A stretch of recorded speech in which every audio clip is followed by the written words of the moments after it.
कि ये एक लड़की और एक लड़के की कहानी है जो कि इतने ज़्यादा बेस्ट फ्रेंड थे कि हर काम एक दूसरे के साथ ही करते थे। ऐसा कोई काम नहीं करते थे जो कि उसमें उसका दोस्त शामिल ना हो, या दोनों में से किसी को कभी भी किसी चीज़ की ज़रूरत पड़ती थी या कोई भी मुसीबत में होता था तो उसको बुला लिया करते थे एक दूसरे को, और वो फ़ौरन दूसरे की मदद करने के लिए तैयार हो जाता था। लेकिन इसमें जो लड़का होता है वो लड़की से इस कदर प्यार करने लगता है, लेकिन वो उससे कभी नहीं कहता इस बारे में, और लड़की कभी नहीं समझ पाती कि वो मुझसे इतना प्यार करता है। और एक दिन ऐसा आता है कि उस लड़की की शादी हो जाती है, वो खुशी खुशी शादी भी कर लेती है, और तो और उसे इनवाइट भी करती है अपनी शादी में। लेकिन वो शादी में नहीं जाता, वो एक ऐसी जगह चला जाता है जहाँ से कभी कोई लौट कर नहीं आता। तो दोस्तों बने रहिए वीडियो में। अगर वीडियो अच्छी लगे तो प्लीज़ वीडियो को लाइक कर दीजिएगा, चैनल को भी सब्सक्राइब कर दीजिएगा अगर आप लोग चैनल पर नए हैं तो। मैं गीता गुप्ता, स्वागत है आप लोगों का मेरी आज की एक नई सच्ची कहानी में। जय माता दी।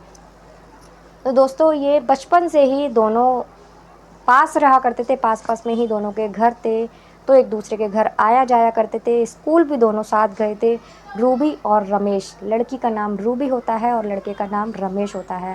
साथ बड़े होते हैं तो दोनों में अच्छी खासी दोस्ती भी हो जाती है। दोस्ती होने के बाद स्कूल दोनों ने साथ ख़त्म करा था, कॉलेज में भी दोनों साथ आ जाते हैं।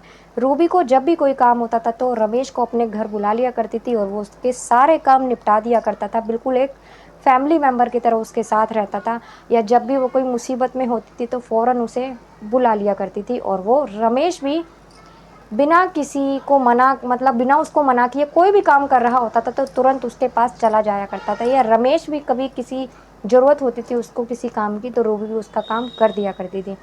धीरे धीरे उन लोगों को एक दूसरे की आदत पड़ जाती है, इतनी आदत पड़ जाती है कि एक दूसरे के बगैर उनका गुजारा ही नहीं होता था। साथ ही अगर इतना सा भी कोई काम होता था तो रूबी फट से उसे बुला लिया कर लेती थी और वो चला भी जाया करता था। लेकिन मन ही मन जो रमेश होता है वो रूबी से प्यार करने लगता है, लेकिन वो किसी पे जाहिर नहीं करता है। यहाँ तक कि रूबी का खेलने का भी मन होता था, हो तो वो बड़े चुके थे लेकिन थे बच्चे की तरह ही बिहेव करते थे एक दूसरे से। उसका खेलने का भी मन करता था तो भी ज़बरदस्ती उसको बुला लिया करती थी और अपने साथ खिलाया करती थी।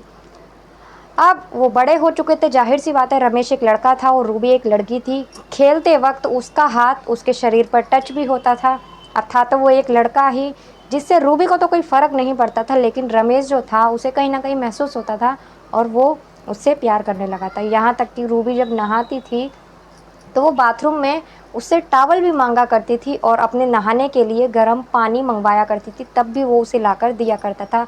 और उसे बिल्कुल भी, मतलब उनके बीच में शर्म नाम की या छुपाने वाली ऐसी कोई बात नहीं थी। बाथरूम में उसे जाकर पानी भी देता था, उसे देखता भी था।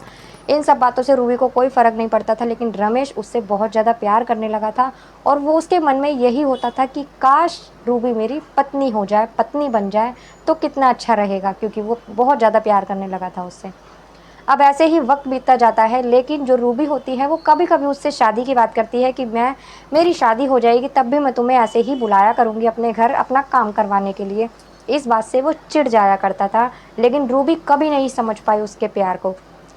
ऐसे ही वक्त बीतता जाता है, रूबी के माँ बाप उसके लिए लड़का देखने की बात करते हैं तो रूबी कहते हैं हम तेरे लिए कल लड़का देखने जाएंगे। रूबी रमेश को फ़ोन करती है, कहती है मम्मी पापा मेरे लिए कल लड़का देखने जा रहे हैं और उनके साथ तुम्हें भी जाना है, और तुम ही पसंद करोगे लड़का तभी मैं शादी करूँगी, नहीं तो मैं शादी नहीं करूँगी। रमेश को बहुत तेज गुस्सा आ जाता है और वो चिल्लाकर कहता है कि हर काम तुम्हारा मैं ही करूँगा, तुम्हारे लिए लड़का देखने का काम तुम्हारे माँ बाप का है, वही करेंगे, मैं नहीं जाऊँगा। ये कहने के बाद वो फ़ोन रख देता है। रूबी सोच में पड़ जाती है कि बचपन से लेकर आज तक रमेश ने मुझसे इस लहजे में कभी बात नहीं की थी, आज उसे क्या हो गया है जो उसने ऐसी बात की है, लेकिन फिर भी वो बात को आई गई करती है। दूसरा दिन होता है, उसके माँ बाप उसके लिए लड़का देखने चले जाते हैं। लड़का देखकर आ जाते हैं, लड़की अपनी बेटी की शादी भी पक्की कर देते हैं वो लोग। शादी का 1 महीने बाद का मुहूर्त भी निकलता है।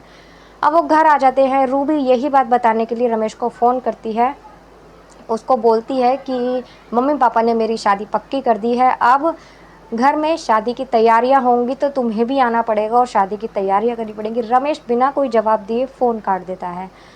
अब रमेश का इतना बुरा हाल हो जाता है, अब वो उसके घर आना जाना बंद कर देता है बिल्कुल भी, जो कि वो उसके हमेशा उसके घर जाया करता था, अब उसके घर जाना कम कर देता है। जब रूबी इस बात को उससे पूछती है कि तुम घर क्यों नहीं आते, तो वो कहता है अब तो कॉलेज भी ख़त्म हो गया है, मैं तुम्हारे घर आकर क्या करूँगा, कोई काम भी तो नहीं है मेरा तुम्हारे घर में। ऐसा कहकर वो हमेशा इग्नोर कर दिया करता था, लेकिन अपने दिल की बात उसने कभी नहीं बताई उसे। अब उसके मन में कहीं न कहीं ये रहता है कि काश मैंने रूबी को अपने दिल की बात बता दी होती तो आज ऐसा नहीं होता। रूबी की जो कहीं और शादी हो रही है वो मेरे साथ होती। लेकिन फिर वो सोचता है कि अब तो रूबी की शादी तय हो चुकी है, अब इन सब बातों का कोई फ़ायदा नहीं है। फिर से वो अपना रोने-धोने में वही लग जाता है। इधर रूबी की शादी को सिर्फ 4 दिन बचते हैं तो रूबी उसे फिर से फ़ोन करती है और उसको बोलती है कि तुम्हें मेरे घर आकर मेरे मम्मी-पापा के साथ हाथ बटाना चाहिए, मेरी शादी की तैयारियां करनी चाहिए, तुम अपने घर पर बैठे हो, तुम आते भी नहीं हो, क्या हो गया है तुम्हें। लेकिन रमेश उसे कोई जवाब नहीं देता। अब वो उसका अपना फ़ोन भी साइलेंट कर लेता है और उसका फ़ोन भी उठाना बंद कर देता है। लेकिन शादी के 2 दिन बचते हैं तो रमेश रो रो कर उसका बुरा हाल होता है, लेकिन वो फिर भी किसी से कुछ नहीं कहता, अपने दिल की बात किसी को नहीं बताता, अपने दिल में ही ये बात रखता है। अब रूबी की शादी वाला दिन आ जाता है। शादी वाला दिन वो सुबह ही घर से निकल जाता है, अपनी बाइक लेकर निकलता है और वो दिल्ली चला जाता है। दिल्ली जाने के बाद सोचता है मैं वहीं रहूँगा और किसी को कुछ नहीं बताऊँगा, क्योंकि रूबी की शादी मैं नहीं देख सकता। रूबी अपनी शादी हो जाएगी उसकी, वो खुश रहेगी। लेकिन वो जब जा रहा होता है तो अपने ख़्यालों में ही गुम होता है, अपनी बीते हुए पलों को याद कर रहा होता है जो भी उसने रूबी के साथ बिताए थे।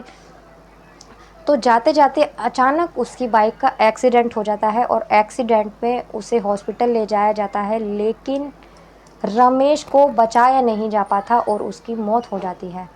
वो रूबी को हमेशा-हमेशा के लिए छोड़कर चला जाता है और रूबी को पता चल जाता है, लेकिन फिर भी वो शादी कर लेती है। शादी कर कर अपने ससुराल चली जाती है और वो अपनी ज़िंदगी खूब अच्छी तरह, थोड़े दिन तक तो उसे याद आती है, उसके घर वालों को भी रमेश की याद आती है, लेकिन फिर सब कुछ नॉर्मल हो जाता है, सब अपनी-अपनी ज़िंदगी जीने लगते हैं। लेकिन रमेश की आत्मा वहीं की वहीं रूबी में ही अटकी हुई थी, कहीं न कहीं वो मरने के बाद भी रूबी को नहीं भूला था।